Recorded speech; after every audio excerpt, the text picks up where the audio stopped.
नमस्कार विद्यार्थी मित्रांनो, नर्सेस गायडन्स पॉइंट यूट्यूब चॅनलमध्ये आपले पुन्हा एकदा स्वागत आहे। तर मित्रांनो, आजच्या व्हिडिओमध्ये आपण नागपूर महानगरपालिका अंतर्गत जी स्टाफ नर्स पदाची परीक्षा निघालेली आहे, तर त्या परीक्षेच्या अनुषंगाने आज आपण या व्हिडिओमध्ये सराव प्रश्नपत्रिका सोडवण्याचा प्रयत्न करूयात। ओके, तर मित्रांनो, सराव प्रश्नपत्रिका सुरू करण्याच्या पूर्वी आपण पेपरचा स्कीम कसा आहे ते समजून घेऊयात। तर बघा, जो स्टाफ नर्स पदाचा जो पेपर आहे तो 27 मार्च रोजी 2 शिफ्टमध्ये होणार आहे। सेकंड शिफ्टमध्ये आणि थर्ड शिफ्टमध्ये असा हा एग्जाम होणार आहे। तर बघा, या एग्जाम मध्ये टोटल 100 क्वेश्चन्स विचारण्यात येणार। त्यापैकी जे 60 प्रश्न जे असणार ते अदर सिलेबस वरती असणार आणि उर्वरित 40 प्रश्न ही नर्सिंगच्या सिलेबस बेस्ड असणार। ओके, तर आजच्या व्हिडिओमध्ये आपण नर्सिंग सिलेबस जे प्रश्न असणार ते आज आपण या व्हिडिओमध्ये डिस्कस करणार आहोत। Okay, so without wasting time व्हिडिओला स्टार्ट करूयात। तर बघा मित्रांनो, जर तुम्हाला हा व्हिडिओ जर आवडला तर व्हिडिओला लाईक करा, तसेच हा व्हिडिओ तुमच्या इतर मित्रमैत्रिणींना शेअर करा। तसेच तुम्हाला हा व्हिडिओ कसा वाटला ते आम्हाला कमेंट बॉक्समध्ये नक्की सुचवा। तर कोणताही वेळ न दवडता व्हिडिओला स्टार्ट करूयात। तर बघा, प्रश्न क्रमांक 1 आहे, who is known as lady with the lamp. Okay, तर आपल्याला प्रश्नामध्ये काय विचारण्यात आलेलं आहे, लेडी विथ द लॅम्प असे कोणास म्हटले जाते। ऑप्शन बघूयात। Option A Mother Teresa, option B Sarojini Naidu, option C Florence Nightingale, option D none of the above. तर बघा मित्रांनो, जो लेडी विथ द लॅम्प आहे ना, हे आपण फ्लॉरेन्स नाइटिंगेल यांना म्हणत असतो। ओके, तर प्रश्न क्रमांक ए चा आन्सर काय होणार, ऑप्शन सी फ्लॉरेन्स नाइटिंगेल। तर बघा, फ्लॉरेन्स नाइटिंगेल यांना लेडी विथ द लॅम्प का बरं म्हटले जाते हे पण आपण थोडक्यात समजून घेण्याचा प्रयत्न करूया। तर बघा मित्रांनो, क्रिमिया वॉर झालेला होता। ओके, कोणता वॉर झालेला होता, क्रिमिया वॉर। तर यामध्ये क्रिमिया वॉरमध्ये जे ब्रिटिश आर्मी होती, ओके, तर ब्रिटिश आर्मीमध्ये जे सोल्जर जखमी झालेले होते, तर त्या जखमी सोल्जर्सला फ्लॉरेन्स नाइटिंगेल स्वतः हातामध्ये कंदील घेऊन जाऊन त्यांच्याजवळ रात्रीच्या वेळी नर्सिंग सेवा देण्याचा काम करायचे, म्हणून त्यांना आपण काय म्हणत असतो, लेडी विथ द लॅम्प म्हणत असतो। ओके, तर बघा, आता आपण यामध्ये या प्रश्नासोबतच आपण थोडक्यात जीके सुद्धा कव्हर करण्याचा प्रयत्न करूया। तर बघा, ही जी क्रिमिया सिटी आहे ना मित्रांनो, तर ही क्रिमिया सिटी युक्रेन या कंट्रीमध्ये आहे। ओके, कोणत्या देशामध्ये आहे क्रिमिया सिटी, युक्रेन। तर युक्रेनची कॅपिटल काय आहे, युक्रेनची कॅपिटल आहे कीव। ओके, आणि युक्रेनची जर आपण करन्सीचा जर विचार केला तर करन्सी आहे युक्रेनियन रेवनिया। ओके, युक्रेनियन रिवनिया ही अशी करन्सी आहे। ओके, रिवनिया अशा प्रकारचा हा नाव आहे। ओके, आणि युक्रेनचा सध्याच्या परिस्थितीमध्ये कोणत्या देशासोबत वॉर सुरू आहे, हा रशिया सोबत वॉर सुरू आहे। ओके, रशिया या देशासोबत यांचा वॉर सुरू आहे, युद्ध सुरू आहे। तर आपण रशियाबद्दल पण थोडक्यात माहिती जाणून घेऊयात। तर बघा, रशियाची जी कॅपिटल सिटी आहे मित्रांनो, ती आहे मॉस्को। ओके, कोणती सिटी आहे, मॉस्को। आणि रशियाची जी करन्सी आहे मित्रांनो, ती आहे रुबल। ओके, रशियाची करन्सी काय आहे, रुबल। जर समजा तुम्हाला रशियाचा प्रेसिडेंट विचारला तर प्रेसिडेंटचं नाव आहे मित्रांनो व्लादिमीर पुतिन। ओके, कोण आहे, व्लादिमीर पुतिन आहे। आणि युक्रेनचा जर प्रेसिडेंटचं जर नाव विचारलं तर युक्रेनचा प्रेसिडेंट झेलेन्स्की असं नाव आहे। ओके, काय आहे, झेलेन्स्की। ओके, त्यानंतर बघा मित्रांनो, जसं फ्लॉरेन्स नाइटिंगेलला लेडी विथ द लॅम्प म्हणतात, त्याचप्रमाणे फ्लॉरेन्स नाइटिंगेलला अजून दुसऱ्या नावाने ओळखले जाते, ॲज लाईक त्यांना फाउंडर ऑफ मॉडर्न नर्सिंग म्हटलं जाते। Okay, founder of modern nursing म्हटलं जाते। अदरवाइज यांना पायोनियर ऑफ मॉडर्न नर्सिंग सुद्धा म्हटलं जाते। ओके, काय म्हटलं जाते, पायोनियर ऑफ मॉडर्न नर्सिंग। एकतर त्यांना लेडी विथ द लॅम्प तर म्हटलं जाते, सोबतच त्यांना फाउंडर ऑफ मॉडर्न नर्सिंग किंवा मग पायोनियर ऑफ मॉडर्न नर्सिंग सुद्धा म्हटलं जाते। ओके, आणखी आपण या फ्लॉरेन्स नाइटिंगेल बद्दल थोडक्यात जाणून घेऊयात मित्रांनो। तर बघा, फ्लॉरेन्स नाइटिंगेलचा जो बर्थ आहे किंवा जन्म आहे हा 12 मे 1820 रोजी झालेला आहे। ओके, केव्हा झालेला आहे, 12 मे 1820। आणि यांचा जो मृत्यू होता तो 13 ऑगस्ट 1910 रोजी झालेला आहे। ओके, आणि जन्म कुठे झालेला आहे, तर बघा, जन्म जो आहे ना तो फ्लॉरेन्स नावाचा एक शहर आहे। ओके, काय आहे, फ्लॉरेन्स नावाचा जो शहर आहे हा इटली या देशामध्ये आहे। कोणत्या देशामध्ये आहे, फ्लॉरेन्स नावाचा शहर इटली या देशामध्ये आहे. ओके, तर या ठिकाणी यांचा जन्म झालेला होता. तर इटलीबद्दल थोडक्यात जाणून घेऊयात. तर इटलीची जी कॅपिटल आहे मित्रांनो, किंवा जी राजधानी आहे ते रोम या हा शहर त्याची राजधानी आहे इटलीची. ओके, आणि इटलीची जर करन्सीचा जर विचार केला ना मित्रांनो, इटलीची करन्सी युरो आहे. ओके, त्यानंतर यांची जे डेथ झालेली होती मित्रांनो, हे केव्हा झालेली आहे? 13 ऑगस्ट 1910 मध्ये. कुठे झालेली आहे? तर बघा, पार्क लेन मे फेअर नावाचा एक एरिया आहे लंडन सिटीमध्ये. ओके, कोणत्या सिटीमध्ये? लंडन सिटीमध्ये पार्क लेन मे फेअर नावाचा एरिया आहे. लंडन कशाची कॅपिटल आहे मित्रांनो? इंग्लंडची कॅपिटल आहे. ओके, इंग्लंडची कॅपिटल काय आहे? लंडन आहे. ओके, तर या ठिकाणी त्यांचा डेथ झालेली होती. ओके, आणि इंग्लंडची जर आपण करन्सीचा जर विचार केला तर करन्सी आहे स्टर्लिंग पाऊंड. ओके, कोणती करन्सी आहे इंग्लंडची?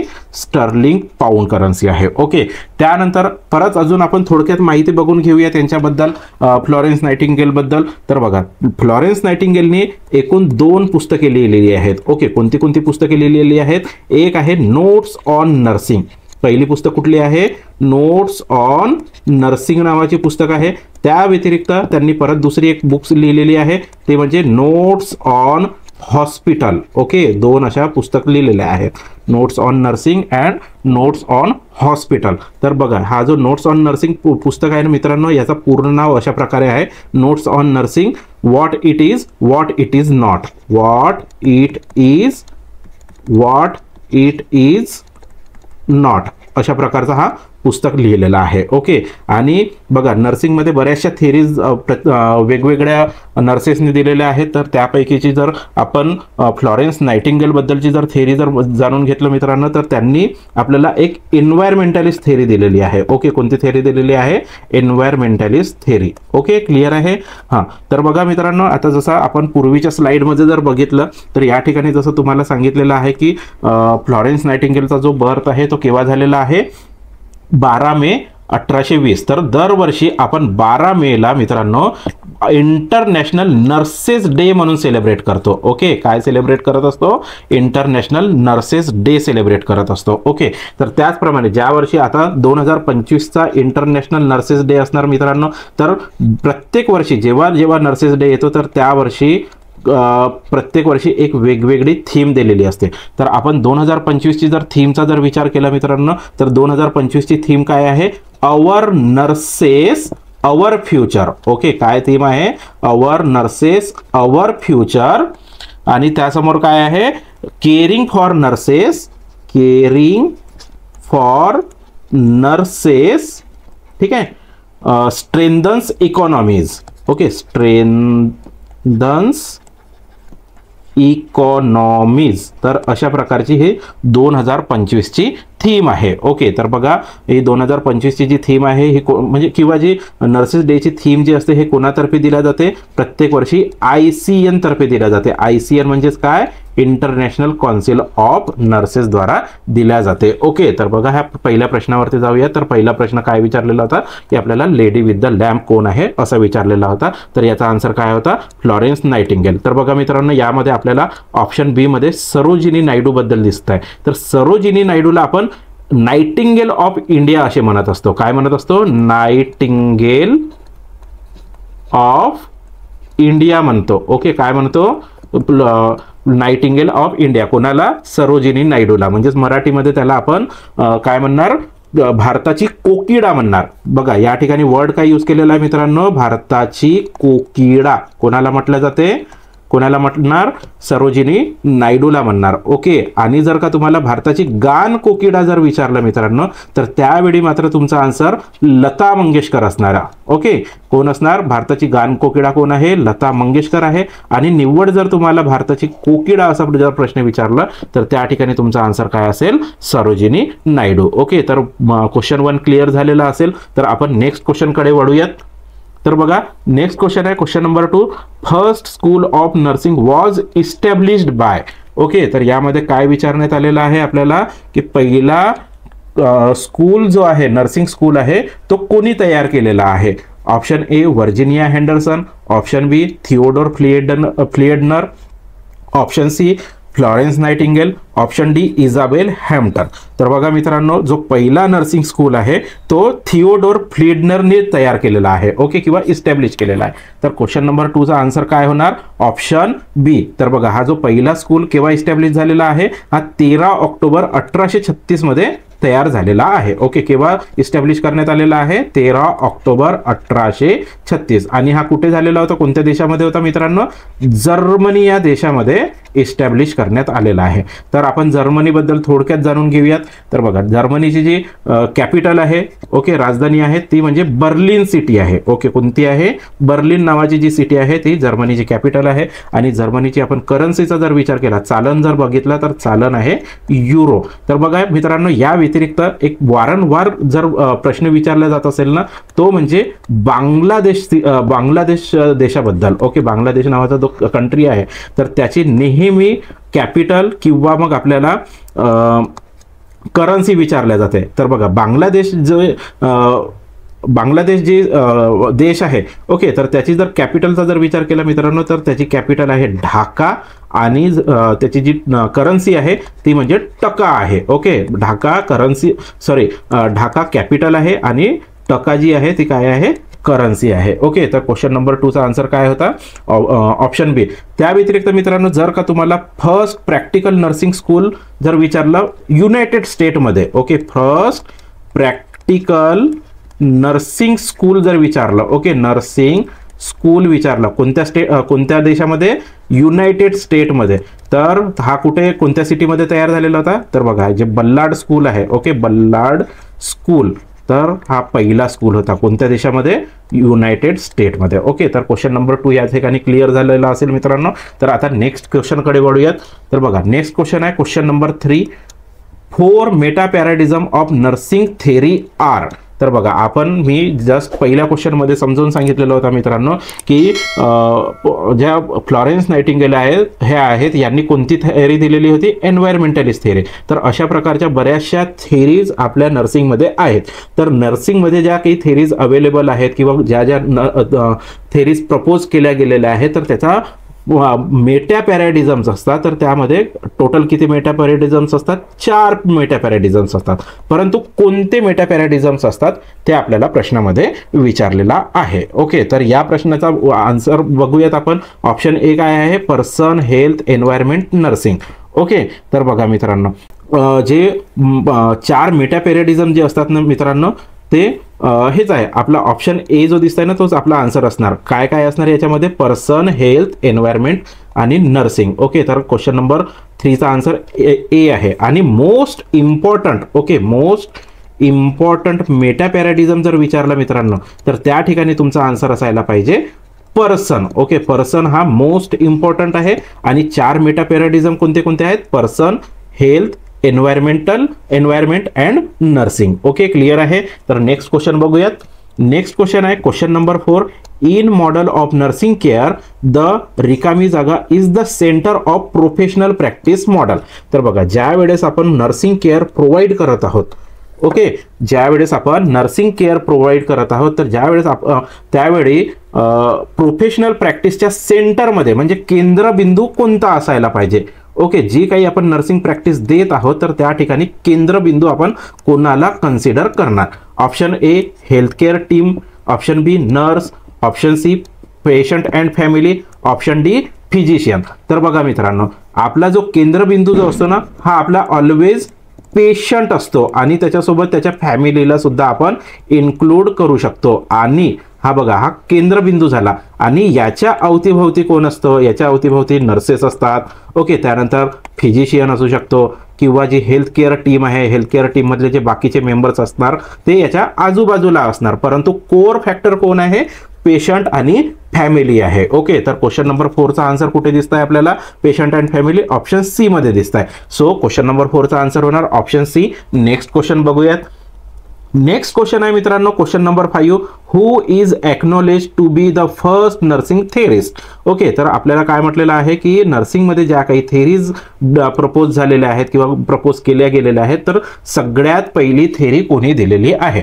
ऑप्शन बघूयात. Option A Florence Nightingale, option B Mary Breckinridge, option C Linda Richards, option D Isabel Hampton Robb. तर बघा मित्रांनो, जी पहिली थेरी आहे ती आपल्याला फ्लॉरेन्स नाइटिंगेल यांनी दिलेली आहे. ओके, कोणी दिलेली आहे? फ्लॉरेन्स नाइटिंगेल मध्ये. केव्हा दिलेली आहे?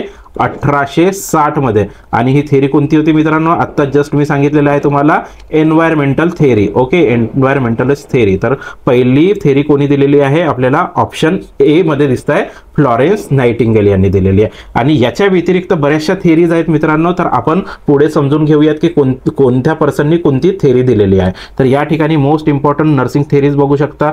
तर पहिली थेरी कोणती आहे? फ्लॉरेन्स नाइटिंगेलची 1860 ची एन्व्हायरमेंटल थेरी. ओके, पहिली काय आहे? Environmental theory. मग दुसरी आहे हिल्डेगार्ड पेप्लावची 1952 मध्ये theory of interpersonal relationship. Option त्यानंतर आहे व्हर्जिनिया हेंडरसनची 1955 ची 14 बेसिक नीड्सची थेरी आहे मित्रांनो. त्यानंतर फाये अब्दुल्लाची 1960 ची जी थेरी आहे ती 21 नर्सिंग केअर प्रॉब्लेम्सच्या रिलेटेड आहे. त्यानंतर लिडिया हॉलची थेरी आहे 1966 ची. त्याप्रमाणे ह्या अशा बऱ्याचशा थेरीज या ठिकाणी आपल्याला बघायला मिळतात. तर या थेरीज तुम्हाला जर पाहिजे असणार मित्रांनो, तर व्हिडिओ पॉज करा, याचा स्क्रीनशॉट घेऊन तुम्ही ठेवू शकता, किंवा इवन माझा जो व्हॉट्सअप ग्रुप आहे मित्रांनो, व्हॉट्सअप ग्रुपची लिंक मी तुम्हाला डिस्क्रिप्शन बॉक्समध्ये प्रोव्हाइड करणार. तर त्या व्हॉट्सअप ग्रुपमध्ये मी येत्या 1 ते 2 दिवसानंतर ह्या थेरीचा जो PDF आहे मी तुम्हाला त्यामध्ये प्रोव्हाइड करून देणार. ओके, तर त्या लिंकमध्ये क्लिक करून तुम्ही व्हॉट्सअप ग्रुपसोबत कनेक्ट होऊ शकता. ओके, तर नेक्स्ट क्वेश्चन बघूयात मित्रांनो. नेक्स्ट क्वेश्चन आहे question number 6. The first step of nursing process is. तर बघा मित्रांनो, जे आपण नर्सिंग केअर देतो पेशंटला, ओके, पेशंटला जी नर्सिंग केअर देतो तर ते एका सिस्टमॅटिक वेनी ते केअर आपण प्रोव्हाइड करत असतो. ओके, काय करत असतो? जे केअर देत आहोत तर ती आपण एका सिस्टमॅटिक वेनी क्लायंटला नर्सिंग केअर प्रोव्हाइड करतो. तर त्या सिस्टमॅटिक वेला आपण नर्सिंग प्रोसेस म्हणतो. ओके, तर या नर्सिंग प्रोसेसलाच आपण ब्लू प्रिंट किंवा प्लॅन ऑफ केअर सुद्धा म्हणू शकतो. ओके, काय म्हणू शकतो? ब्लू प्रिंट किंवा मग प्लॅन ऑफ केअर सुद्धा म्हणू शकतो, ज्यामध्ये टोटल 5 स्टेप्स असतात. ओके, किती स्टेप्स असतात? 5 स्टेप्स. कोणत्या कोणत्या असतात? तर बघा, त्या 5 स्टेप्स आपल्याला शॉर्टकट लक्षात ठेवायचा आहे, ADPIE. ओके, काय काय आहे? ADPIE. A for assessment, D for diagnosis, P for planning, I for implementation आणि E फॉर इव्हॅल्युएशन. तर यामध्ये आपल्याला पहिली स्टेप कुठली दिसून येत आहे मित्रांनो? पहिली स्टेप दिसून येत आहे आपल्याला असेसमेंट. ओके, पहिली स्टेप काय आहे? असेसमेंट. ओके, तर असेसमेंट आपण नर्सिंग प्रोसेसमध्ये किंवा नर्सिंग केअर देत आहोत तर सगळ्यात आधी असेसमेंट करतो. असेसमेंट किती प्रकारचा करू शकतो मित्रांनो? 2 प्रकारे असेसमेंट करू शकतो. ओके, एक तर फर्स्ट हँड डाटा असू शकतो किंवा मग second hand data. First hand data जो असतो तो आपल्याला पेशंट स्वतः सांगतो, आणि सेकंड हँड डेटा जो असतो तर पेशंटचे जे काही प्रिव्हियस रेकॉर्ड जे आहेत किंवा पेशंटच्या फॅमिली मेंबर्सकडून जर आपल्याला काही इन्फॉर्मेशन जर मिळत असेल तर त्याला आपण सेकंड हँड डाटा म्हणतो. ओके, आणि हा जो डेटा असतो मित्रांनो, हा डेटा 2 प्रकारचा असतो. ओके, डेटा यामध्ये आपण काय अल्टिमेटली काय गॅदर करत आहोत? डेटा गॅदर करत आहोत. ओके, डेटा आपण काय करत आहोत? कलेक्ट करत आहोत. ओके, तर हा डेटा जो असतो मित्रांनो हा 2 प्रकारचा असतो. किती प्रकारचा असतो? 2 प्रकारचा. एक असतो सब्जेक्टिव्ह डेटा आणि सेकंड असतो ऑब्जेक्टिव्ह डेटा. तर जो डेटा स्वतः पेशंट सांगू शकतो तर त्याला आपण काय म्हणणार?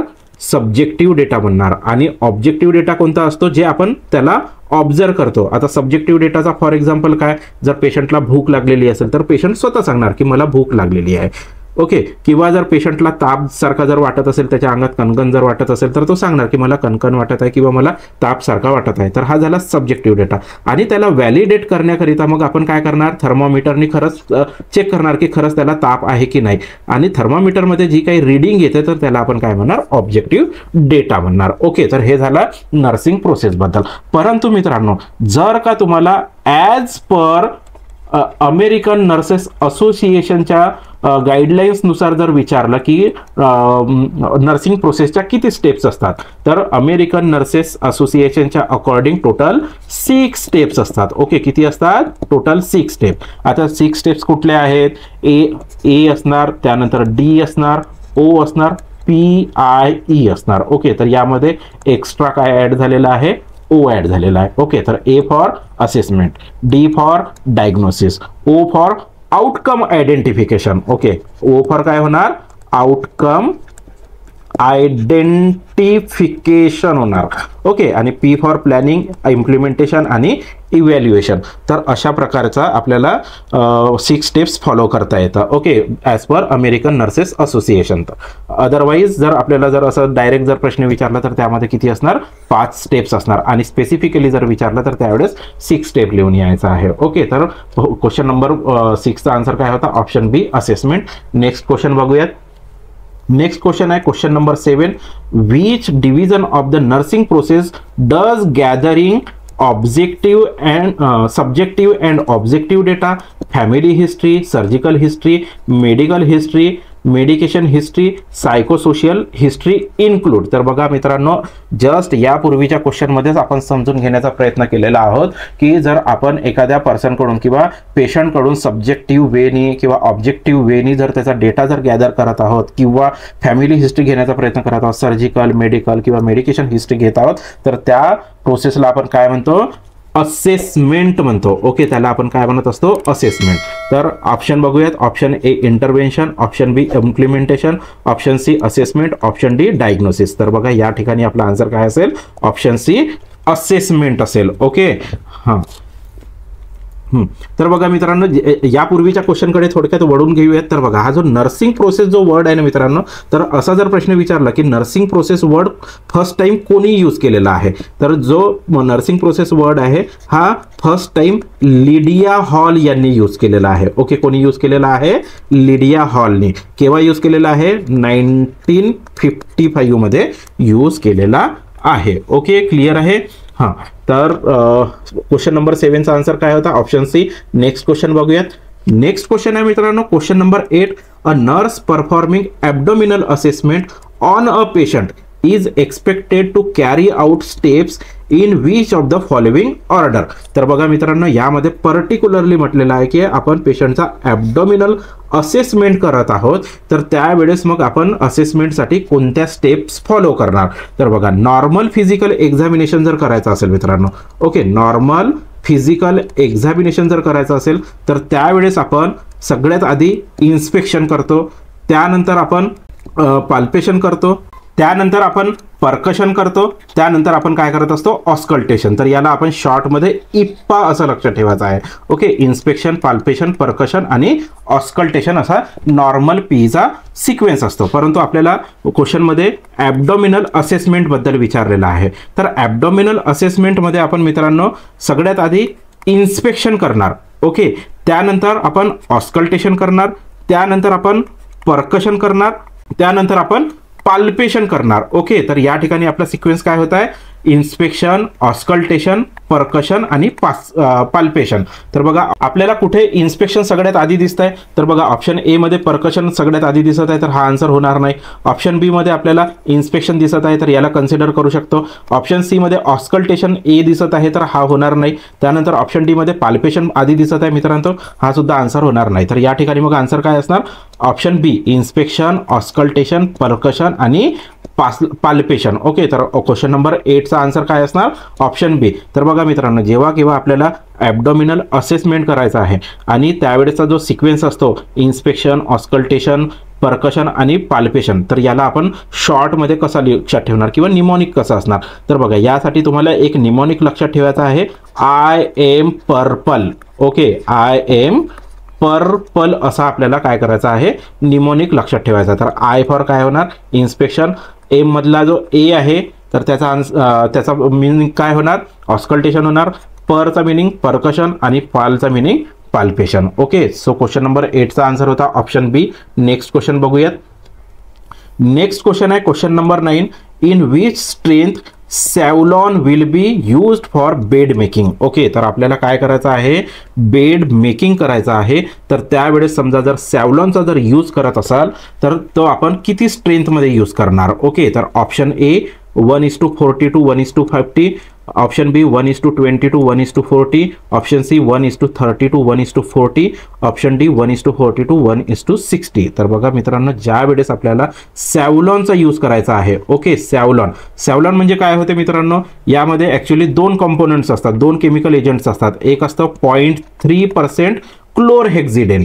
ओके, सॅव्हलॉन मध्ये काय असतं 0.3% क्लोरहेक्झिडेन सोबतच याच्यामध्ये 3% सेट्रिमाइड असतं. ओके, काय असतं 3% सेट्रिमाइड असा 2 एलिमेंट्स किंवा 2 कंपोनेंट मिळून सॅव्हलॉन तयार होतं. आणि ज्यावेळेस आपल्याला सॅव्हलॉनचा यूज करायचा आहे तर हा आपण 1:20 to 1:40च्या रेशिओमध्ये करतो. ओके, सो क्वेश्चन नंबर 9चा आन्सर काय होणार ऑप्शन बी. आणि या व्यतिरिक्त जर का तुम्हाला मित्रांनो बेड मेकिंगसाठी सॅव्हलॉनच्या ऐवजी लायझॉल जर विचारलं, ओके काय विचारलं, समजा इन केस लायझॉलचा कॉन्सन्ट्रेशन जर विचारलं किंवा लायझॉलचा स्ट्रेंथ जर विचारलं तर त्यावेळेस आपला आन्सर कोणता असायला पाहिजे.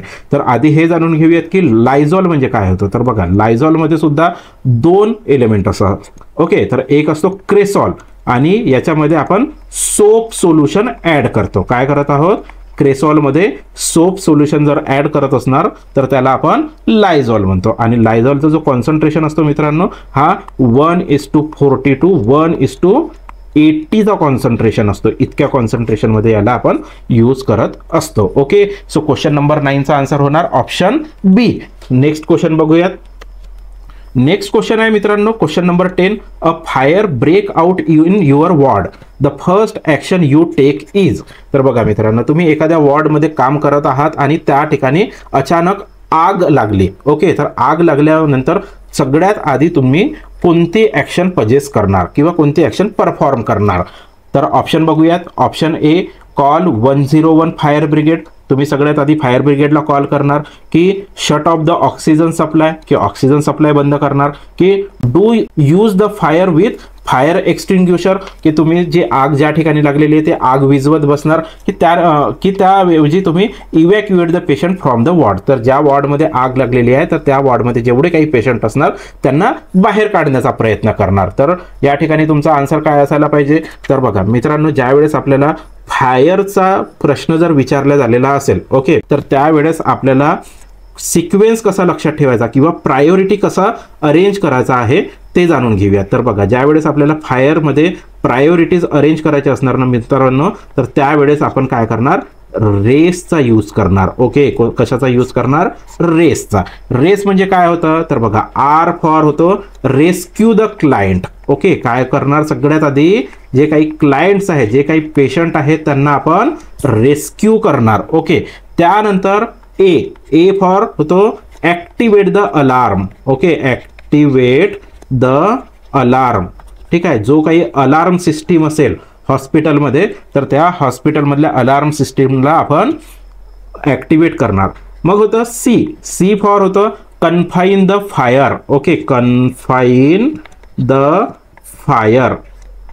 ओके, कन्फाईन द फायर म्हणजे काय जी आग आहे त्याला आपण म्हणजे निमुळता करण्याचा प्रयत्न करायचा म्हणजे त्या ठिकाणीच त्याला ठेवण्याचा प्रयत्न करायचा त्याला स्प्रेड होण्यास प्रिव्हेंट करणार. ओके, क्लिअर आहे. तर याला स्प्रेड होण्यास कसं प्रिव्हेंट करू शकतो by closing all doors. By closing all door सगळे दार आणि आपण खिडक्या बंद करून घेणार जेणेकरून जी आग आहे ती बाकी दुसऱ्या वॉर्डमध्ये किंवा हॉस्पिटलमध्ये पसरणार नाही. ओके, त्याला कन्फाईन करून ठेवण्याचा प्रयत्न करणार. आणि ई लास्टमध्ये सगळ्यात शेवटी आपण काय करणार ई म्हणजे काय होणार मित्रांनो एक्सटिंग्विश करणार. ओके, काय करणार एक्सटिंग्विश म्हणजे जी काही आग लागलेली आहे त्याला विझवण्याचा प्रयत्न करणार. तर आता हे एक्सटिंग्विश कसा करणार with the help of extinguisher. जो फायर एक्सटिंग्विशर असेल त्याच्या हेल्पने आपण त्याला एक्सटिंग्विश करणार. ओके, तर हे असे आपल्याला प्रायोरिटीज सेट करायच्या असतात. तर आपल्याला क्वेश्चनमध्ये काय विचारण्यात आलेलं होतं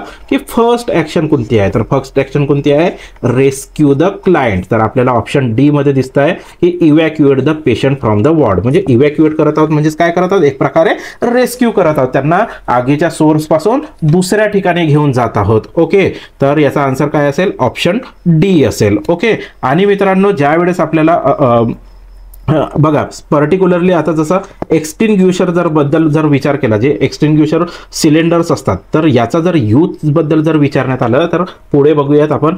तर याचा यूज कसा करणार तर याचा यूज करण्यासाठी आपल्याला एक निमोनिक लक्षात ठेवायचा असतो. निमोनिक काय आहे मित्रांनो पास. ओके, पास म्हणजे काय होणार P for pull the chain किंवा पुल द पिन.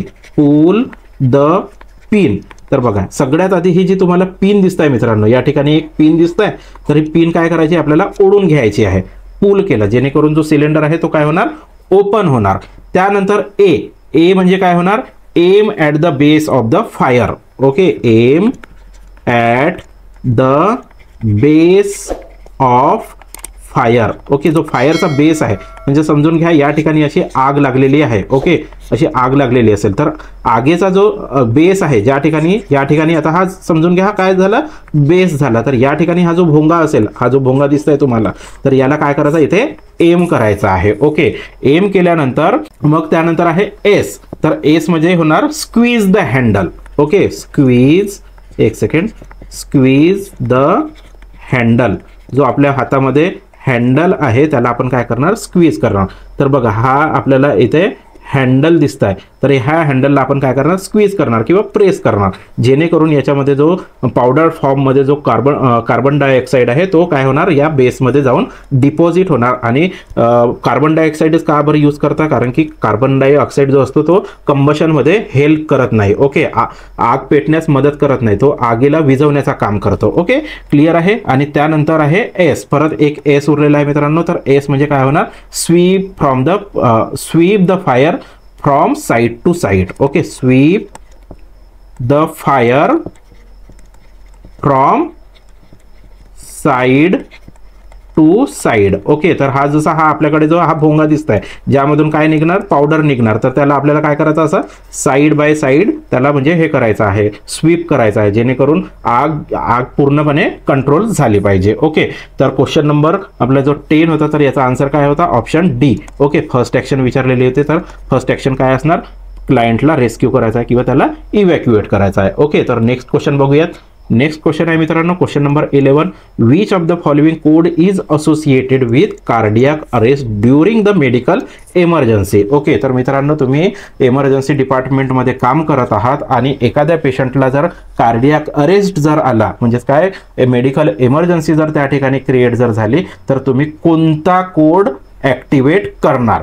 तर option A code black, option B code blue, option C code green, option D code red. तर बघा मित्रांनो, ज्या वेळेस कार्डियाक अरेस्ट किंवा मेडिकल इमर्जन्सी येते तर त्यावेळेस आपण कोड ब्लू ॲक्टिवेट करत असतो. ओके, कोणता कोड यूज करणार, कोड ब्लूचा यूज करणार. ओके, तर क्वेश्चन नंबर 11चा आन्सर काय होत असतो, ऑप्शन बी. तर बघा मित्रांनो, या ठिकाणी बाकीचे कोड्स दिसत आहेत, ॲज लाईक कोड बी, कोड ब्लॅक, कोड ग्रीन किंवा कोड रेड. तर हा जो कोड ब्लॅक असतो ना मित्रांनो, याला आपण केव्हा यूज करणार, ज्या वेळेस हॉस्पिटलमध्ये बॉम्ब थ्रेट असेल. ओके, बॉम्ब थ्रेट जर असेल तर त्यावेळेस कोड ब्लॅकचा यूज करणार. कोड ग्रीन केव्हा यूज करणार, ज्या वेळेस पेशंटला इव्हॅक्युएट करायचं आहे, पेशंटला आपण काय करत आहोत, हॉस्पिटलच्या बाहेर इव्हॅक्युएट करत आहोत किंवा त्या वॉर्डच्या बाहेर जर इव्हॅक्युएट जर करायचं असेल तर त्यावेळेस आपण कोड ग्रीन यूज करतोय. ॲज लाईक फायर जर झालेला आणि पेशंटला इव्हॅक्युएट करायची गरज पडली तर त्यावेळेस आपण काय करणार, कोड ग्रीनचा यूज करणार. त्यानंतर आहे मित्रांनो कोड रेड. तर पर्टिक्युलरली समजा जर हॉस्पिटलमध्ये कुठेही जरी आग जर लागली तर त्यावेळेस आपल्याला कोड रेडचा यूज करावा लागतो. ओके, तर या व्यतिरिक्त बरेचसे कोड्स आहेत मित्रांनो, ते आपण पुढे नेक्स्ट स्लाइडमध्ये बघून घेऊयात. तर या ठिकाणी तुम्ही बघू शकता कोड पिंक दिसत आहे. तर कोड पिंक हा कशाच्या रिलेटेड आहे, पेडॅट्रिक इमर्जन्सीच्या रिलेटेड आहे. ओके, त्यानंतर आहे कोड ऑरेंज. तर कोड ऑरेंज जो आहे मित्रांनो हा कशाच्या रिलेटेड आहे, डिझास्टर किंवा मास कॅज्युअल्टीच्या रिलेटेड आहे. ओके, त्यानंतर कोड ब्राऊन. तर कोड ब्राऊन जो आहे तो हजार्डस स्पिल, जर हजार्डस एलिमेंट जर तुमच्या हाताने सांडलं कुठेही फ्लोअरवरती किंवा बेडवरती तर त्यावेळेस तुम्ही कोणता कोड ॲक्टिवेट करणार, कोड ब्राऊन. कोड पर्पल जो असतो मित्रांनो हा होस्टेज टेकिंगच्या रिलेटेड आहे. कोड व्हाईट जो आहे मित्रांनो तो actual or potential violent behaviour. Okay, जर एखादा सायकॅट्रिक पेशंट असेल आणि त्यांनी खूप व्हायलेंटली बिहेव जर करायला लागला, ओके, तोडफोड करत आहे, तर त्यावेळेस मग आपण कुठला कोड यूज करणार, कोड व्हाईट यूज करणार. आणि त्यानंतर आहे कोड येलो. तर कोड येलो जो असतो हा मित्रांनो मिसिंग पेशंटला डिनोट करतो. ओके, एखादा जर पेशंट जर असेल तुमच्या हॉस्पिटलमध्ये आणि तो जर पडत गेला किंवा इकडे तिकडे गेला आणि तो परत आलाच नाही तर त्यावेळेस आपण कोणता कोड जर ॲक्टिवेट करणार, कोड येलो ॲक्टिवेट करणार. ओके, तर क्वेश्चन नंबर 11चा आन्सर काय होता, ऑप्शन बी. नेक्स्ट क्वेश्चन बघूयात मित्रांनो. नेक्स्ट क्वेश्चन आहे क्वेश्चन नंबर 12. तर क्वेश्चन नंबर 12 मध्ये काय विचारण्यात आलेलं आहे, which of the following is considered as most important aspect of hand washing. Okay, तर बघा ज्या वेळेस आपण पेशंट केअर करत आहोत, ओके, तर त्यावेळेस आपल्याला नेहमी काय करायचं असतं, before touching the patient, after touching the patient आपण युजली काय करतो, हँड वॉशिंग करतो. आणि हँड वॉशिंगचा मेन पर्पज काय असतो, to prevent the cross infection, म्हणजे एकाचा इन्फेक्शन दुसऱ्या पेशंटला ट्रान्समिट झालं नाही पाहिजे याकरिता आपण काय करत असतो, हँड वॉशिंग करत असतो. तर बघा हँड वॉशिंग जे असते ना मित्रांनो, तर यामध्ये दोन टाईप्स असतात. एक असतं हँड हायजीन असतं, एक काय असतं हँड हायजीन, ठीक आहे, आणि दुसरं असतं मित्रांनो हँड वॉशिंग, ठीक आहे. एक काय असतं हँड हायजीन आणि सेकंड असतं हँड वॉशिंग. तर बघा हँड हायजीन जे असतं ना मित्रांनो, हे आपण नेहमी कशाने करत असतो, 70% अल्कोहोलचा यूज करून करत असतो. ओके, तर यालाच आपण ABHR सुद्धा म्हणू शकतो. काय म्हणू शकतो, ABHR. ABHR म्हणजेच काय होणार, अल्कोहोल बेस्ड हँड रब. ओके, अल्कोहोल बेस्ड हँड रब. ओके, आणि यासाठी टाइम ड्युरेशन जर विचारलं तुम्हाला मित्रांनो, जर आपण 70% अल्कोहोलचा आयसोप्रोपिल अल्कोहोलचा जर यूज करत असणार किंवा ABHRचा जर यूज करत असणार, तर जवळपास आपल्याला किती सेकंड्स करावं लागणार, 20 to 30 सेकंड्स हे ॲक्शन परफॉर्म करावं लागते हँड हायजीनमध्ये. ओके, आणि हँड वॉशिंगचा जर पर्टिक्युलरली जर विचार केला मित्रांनो, तर यामध्ये आपल्याला दोन टाईपची हँड वॉशिंग बघायला मिळते. एक असतं मेडिकल हँड वॉशिंग, एक काय असतं मेडिकल हँड वॉशिंग, आणि दुसरं असतं मित्रांनो surgical hand washing. Okay, surgical hand washing. Okay, तर मेडिकल हँड वॉशिंग असतं ना मित्रांनो, तर यालाच आपण क्लीन टेक्निक म्हणतो. काय म्हणतो, क्लीन टेक्निक म्हणतो. ओके, आणि ही जी क्लीन टेक्निक असते मित्रांनो, हे जवळपास आपल्याला किती सेकंड्स करावं लागते, 40 to 60 सेकंडची प्रोसेस असते. ओके, 40 to 60 सेकंड्स पर्यंत आपल्याला काय करावं लागेल, हँड वॉश करावा लागेल. ओके, आणि कशाच्या हेल्पनी करणार, या ठिकाणी आपण सोप सोल्युशनचा यूज करणार. कोणता सोल्युशन यूज करणार, सोप सोल्युशन यूज करणार. ओके, क्लिअर आहे. आणि सर्जिकल हँड वॉशिंग असते ना मित्रांनो, यालाच आपण स्टराईल टेक्निक म्हणतो. ओके, स्टराईल टेक्निक किंवा स्टराईल मेथड म्हणू शकतो. ओके, किंवा अदर लँग्वेजमध्ये याला इव्हन आपण स्क्रबिंग सुद्धा म्हणू शकतो. ओके, तर स्क्रबिंगचा टाइमचा जर विचार केला ना मित्रांनो, तर युजली आपण 3 to 5 मिनिट्स इतका करावा लागतो. ओके, हँड वॉशिंग किती मिनिटासाठी करावं लागते, 3 to 5 मिनिट्स. आणि समजा जर लॉंग स्क्रब जर असेल, ओके, लॉंग स्क्रब समजा जर एखादी सर्जरी 6-7 तासाची जर असेल, तर त्यावेळेस आपल्याला काय करावं लागेल, जी हँड वॉशिंग आहे सर्जिकल हँड वॉशिंग, ती जवळपास 10 मिनिट इतकी करावं लागते. ओके, किती मिनिटपर्यंत आपण हँड वॉश करणार, 10 मिनिटापर्यंत हँड वॉश करणार. ओके, आणि या ठिकाणी जो सोल्युशन यूज होतं सर्जिकल हँड वॉशिंगसाठी, जो सोल्युशन यूज होतं मित्रांनो, आयदर आपण बीटाडीनचा वापर करू शकतो. ओके, बीटाडीन, यालाच आपण पोविडोन आयोडीन सुद्धा म्हणतो, किंवा मग आपण क्लोरहेक्झिडीनचा वापर करू शकतो. ओके, कशाचा वापर करू शकतो, क्लोरहेक्झिडीनचा सुद्धा वापर करू शकतो. ओके, तर क्वेश्चन काय होता, which of the following considered as most important aspect. तर बघा ज्यावेळेस आपण हँड वॉशिंग करत आहोत, तर यामध्ये मोस्ट इम्पॉर्टंट आस्पेक्ट कुठला आहे, तर यामध्ये ऑप्शन बघूयात. Option A soap, option B water, option C friction, option D time. तर बघा मित्रांनो, जो मोस्ट इम्पॉर्टंट आस्पेक्ट असतो ना, तो असतो फ्रिक्शन.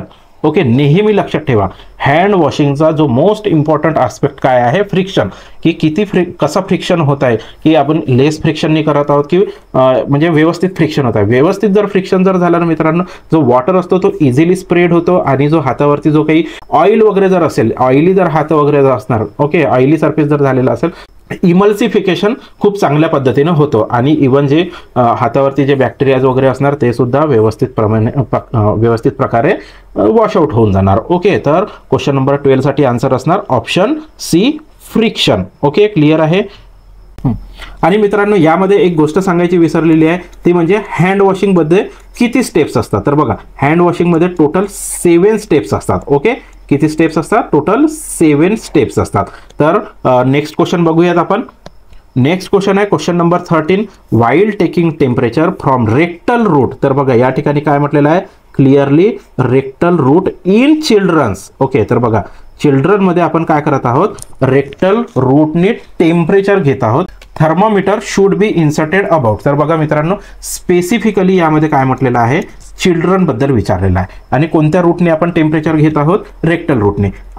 कॉमनली, मोस्ट कॉमनली आपण कोणत्या रूटने घेतो मित्रांनो, मोस्ट कॉमनली आपण ॲक्झिलरी रूटने टेम्परेचर घेत असतो. त्या व्यतिरिक्त आपल्याला रेक्टल ओरल रूटनी सुद्धा टेम्परेचर घेता येतो किंवा मग आपण रेक्टल रूटनी सुद्धा टेम्परेचर घेऊ शकतो. यामध्ये काय म्हटलेलं आहे की चिल्ड्रनमध्ये रेक्टल रूटने आपल्याला टेम्परेचर घ्यायचं आहे. तर थर्मोमीटर आपल्याला स्पिंक्टरमध्ये किती इन्सर्ट करावं लागेल, तर यासाठी आपण थोडक्यात माहिती समजून घेऊयात. तर बघा, जर आपला क्लायंट इन्फंट जर असेल ना मित्रांनो, तर त्यावेळेस आपण 0.5 इंच इतका आपण काय करणार, थर्मोमीटर इन्सर्ट करणार. जर याला आपण सेंटीमीटरमध्ये जर कन्वर्ट केला तर हा होतो मित्रांनो 1.25 सेंटीमीटर. ओके, जर आपला क्लायंट चाइल्ड जर असेल किंवा चिल्ड्रनमध्ये जर आपल्याला घ्यायचं असेल तर त्यावेळी मात्र आपण किती, 1 इंच. ओके, किती इंच आपल्याला हे करायचं आहे, इन्सर्ट करायचं आहे, 1 इंच इन्सर्ट करायचा आहे. म्हणजेच हा होणार 2.5 सेंटीमीटर आपल्याला इन्सर्ट करावं लागेल थर्मोमीटर. ओके, आणि आपला क्लायंट समजा जर अडल्ट असेल मित्रांनो, तर त्यावेळेस आपण 1.5 इंच आपल्याला थर्मोमीटर इन्सर्ट करावं लागेल. म्हणजेच 3.8 सेंटीमीटर आपल्याला इन्सर्ट करावं लागेल. तर आपल्याला क्वेश्चनमध्ये चिल्ड्रनबद्दल विचारलेलं होतं, तर चिल्ड्रनचा आन्सर काय आहे, 1 इंच. तर या ठिकाणी आपल्याला 1 इंच कुठे दिसत आहे, option A 0.5 inch, option B 1 inch. तर बघा, आपल्याला ऑप्शन बी मध्येच आपल्याला आन्सर मिळालेला आहे. काय आहे आपला answer, option B 1 inch. Okay, clear आहे.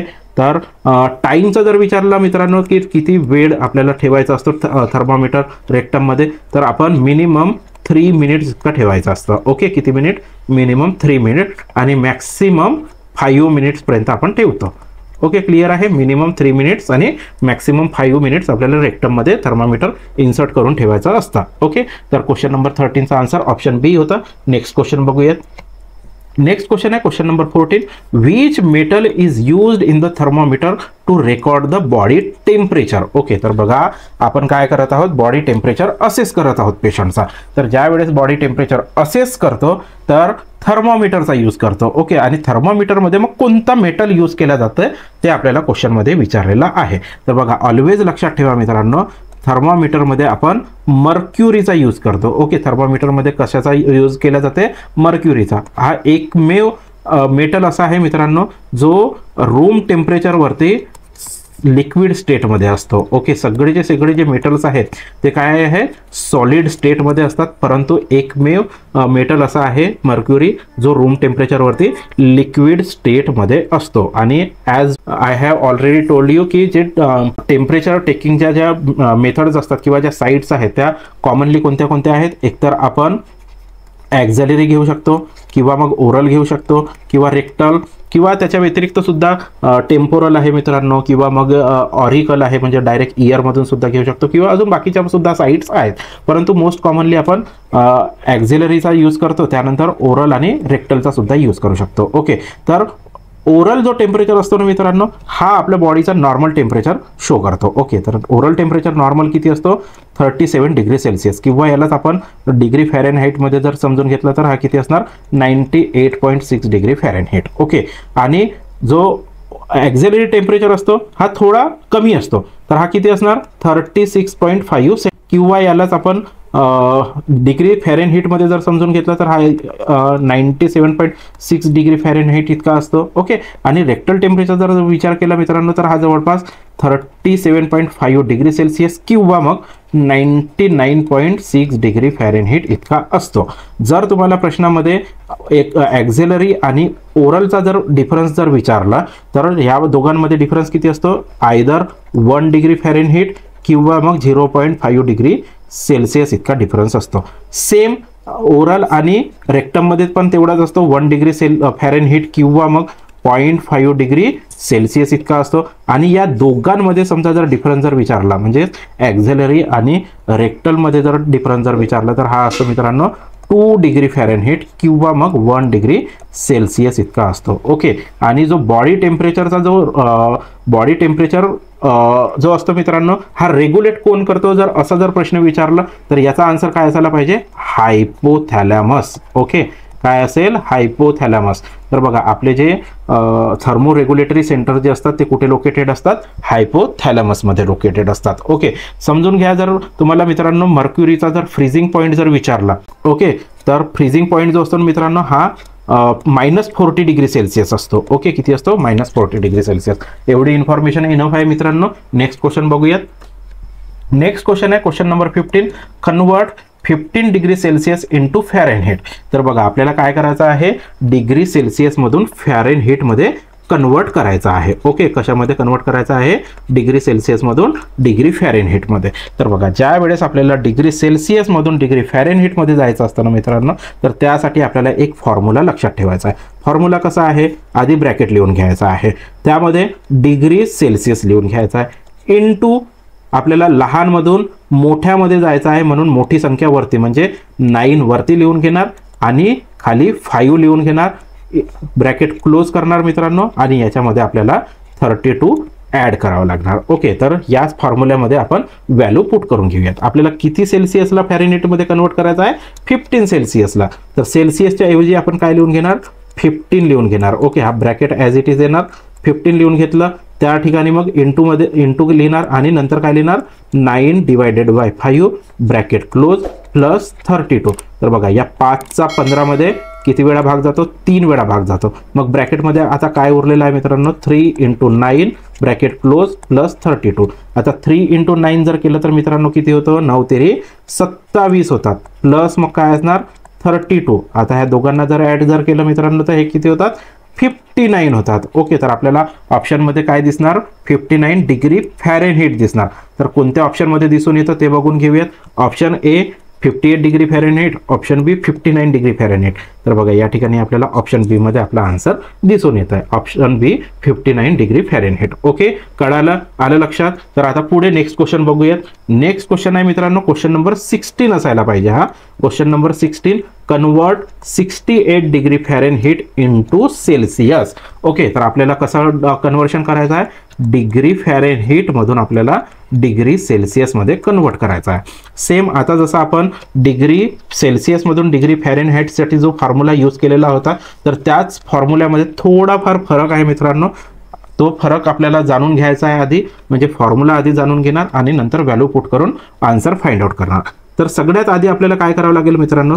जी डिग्री फॅरेनहीट व्हॅल्यू आहे त्यामधून 32 मायनस करावं लागणार. ओके, ब्रॅकेटमध्ये काय लिहून घेतलेलं आहे? डिग्री फॅरेनहीट मायनस 32 इनटू, आता आपल्याला काय करायचं होतं? मोठ्यामधून लहानामध्ये जायचं आहे म्हणून लहान संख्या वरती लिहून घ्यायची म्हणजे 5 वरती येणार आणि मोठी संख्या खाली लिहिणार म्हणजे 9 खाली लिहून घेणार. ओके, तर आता डिग्री फॅरेनहीट किती म्हटलेलं आहे आपल्याला? 68 डिग्री फॅरेनहीट. तर ब्रॅकेटमध्ये आपण काय लिहून घेणार? 68 मायनस किती करणार? 32 ब्रॅकेट क्लोज इंटू 5/9 करणार. ओके, तर 68 मायनस 32 जर केलात तर याचा आन्सर किती येणार? 36 येणार. ओके, किती होणार? 36 इंटू आपल्याला काय करायचं आहे? 5/9 करायचा आहे. ओके, तर 9चा 36 मध्ये भाग जातो का? हो जातो. किती वेळा जातो? 9 चौक 36 होतात. तर मग आपल्याकडे व्हॅल्यू किती आलेली आहे? 4 × 5. 4 × 5 जर केला तर किती होतात? 20 होतात. 20 म्हणजे काय होणार? डिग्री सेल्सिअस होणार. तर आपल्याला आन्सरमध्ये 20 डिग्री सेल्सिअस कुठे दिसतंय ते बघून घेऊयात. Option A 18 degree Celsius, option B 19 degree Celsius, option C 20 degree Celsius. तर बघा मित्रांनो या ठिकाणी आपल्याला आन्सर मिळालेला आहे ऑप्शन सी मध्ये. ओके, तर क्वेश्चन नंबर 16 चा आन्सर काय होणार? Option C 20 degree Celsius. Okay, तर मित्रांनो एवढे क्वेश्चन आजच्या क्लाससाठी इनफ आहेत. जर तुम्हाला अशाच प्रकारचे जर क्लासेस पाहिजे असणार मित्रांनो, ओके, सराव प्रश्नपत्रिका जर पाहिजे असणार तर तसं मला कमेंट बॉक्समध्ये सांगा. मी तसे परत नवीन व्हिडिओज तयार करणार. ओके मित्रांनो, हा व्हिडिओ कसा वाटला ते आम्हाला कमेंट बॉक्समध्ये नक्की कळवा. जर मित्रांनो तुमच्या NMC जी नागपूर महानगरपालिकेची जी परीक्षा आहे त्याच्या रिलेटेड ज्या काही क्वेरीज असणार, कोणतेही प्रश्न असणार ते मला कमेंट बॉक्समध्ये विचारू शकता. ओके, तर मित्रांनो हा व्हिडिओ कसा वाटला ते आम्हाला कमेंट बॉक्समध्ये नक्की कळवा. त्यानंतर हा व्हिडिओ जर तुम्हाला आवडला असेल मित्रांनो तर व्हिडिओला लाईक मात्र नक्की करा. तसेच मित्रांनो नर्सेस गायडन्स पॉईंट यूट्यूब चॅनलला सबस्क्राईब करा. मित्रांनो चॅनल सबस्क्राईब केल्यानंतर बेल आयकनला प्रेस करायला विसरू नका, जेणेकरून येणाऱ्या सर्व व्हिडिओचा नोटिफिकेशन तुम्हाला इझीला तुमच्या मोबाईलवरती प्राप्त होणार. ओके, तर मित्रांनो जर हा व्हिडिओ तुम्हाला आवडलेला असेल तर तुम्ही तुमच्या इतर मित्र मैत्रिणींना सुद्धा शेअर करू शकता. ओके, तर मित्रांनो भेटूया नेक्स्ट व्हिडिओमध्ये नेक्स्ट अशा कोणत्या तरी इन्फॉर्मेशन सोबत. तेव्हापर्यंत जय हिंद, जय महाराष्ट्र.